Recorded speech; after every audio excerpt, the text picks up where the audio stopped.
Tax debts can be dischargeable in bankruptcy. First, some tax debts are never dischargeable in bankruptcy. They're sometimes referred to as trust fund taxes. So a simple example will illustrate it. Payroll taxes.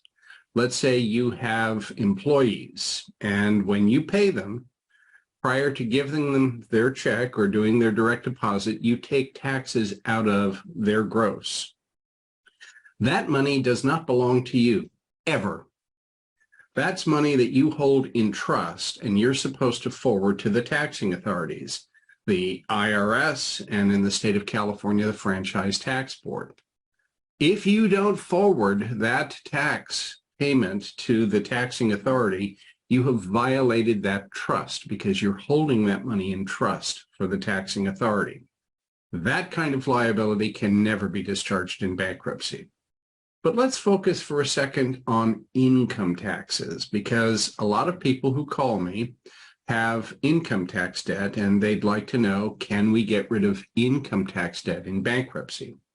The answer is yes, provided the income tax debt satisfies three requirements. And all three must be satisfied. If even one of them is not satisfied, you lose. And these are very precise in the sense that if you're off by even 1 day, you lose. There is no mercy with the IRS or the Franchise Tax Board. You have to satisfy all three. So let's take a look at these one at a time. First requirement. This is referred to as the 3-year requirement. What it says is the tax return for the given tax year must have been due, with extensions if you got them, at least 3 years before the day you file your bankruptcy petition. As I said, this is down to the day. So if you file even 1 day too soon to get bankruptcy relief, you lose. So one of the things we do at our first meeting is a tax analysis to see, have you satisfied the 3-year requirement? The second requirement is the 2-year requirement. Now, you may have noticed when I talked about the 3-year requirement, I never said you'd filed the return. All I focused in on was when the return was due. The 2-year requirement says you must have filed a legitimate, non-fraudulent tax return for the given tax period at least 2 years before the day you file your bankruptcy petition. Again, 1 day off, you lose. Now, I want to emphasize something about this requirement. You must have filed the return. Sometimes I get calls from people who have tax debts from older years, and my first question is, well, did you file your return on time? And when I hear I never filed the return, I know at that point I can't get rid of that tax debt in the bankruptcy case. So please file the return. The third requirement is called the 240-day requirement.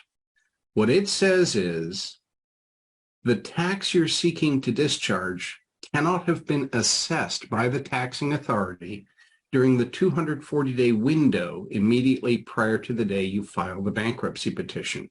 And there's a little addendum to that, or was accessible during that 240-day window. How long is 240 days? Well, let's see. 8 times 3 is 24. So 8 times 30 is 240. So that is 8 30-day months. Again, if you're off by even 1 day, you lose. What's an assessment? Well, let's say you send in your income tax return, and let's say you send it in on time. Some years it's April 15th, sometimes it's April 16th, even April 17th, and sometimes the taxing authority will give an automatic extension even if you don't apply for it. So we have to figure out exactly when you send in the income tax return, because remember, that's connected to the 2-year requirement. So you send in your return, and let's say you send it in on time.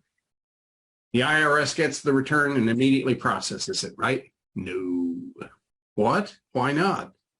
they're processing something on the order of 225 million tax returns each year from individuals, married couples, businesses. They might not get to your return until, let's say, July 10th. And the person reviewing your return says, this person owes us money, and types it into the taxing authority's computer system. That is an assessment. Now, turns out you didn't list income from ABC Industries.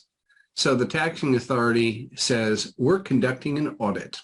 And they conduct an audit and they determine you still owe taxes for that income from ABC Industries. That's another assessment. And during that time that they're conducting the audit, the tax is assessable. So that's the issue there. Now, if you satisfy all three requirements, you're not necessarily home free. Because if you were in a prior bankruptcy case, while those clocks were ticking, the clock gets stopped. The term we use is it's tolled. And it stays tolled until you complete that bankruptcy case, you get a discharge, and the case closes. Then the clock restarts, not at zero, but at the point that you had reached when you filed the prior bankruptcy case. But then you have to add an additional 30 days, and then you march on into the future until you've satisfied the 3-year, 2-year, 240-day rules.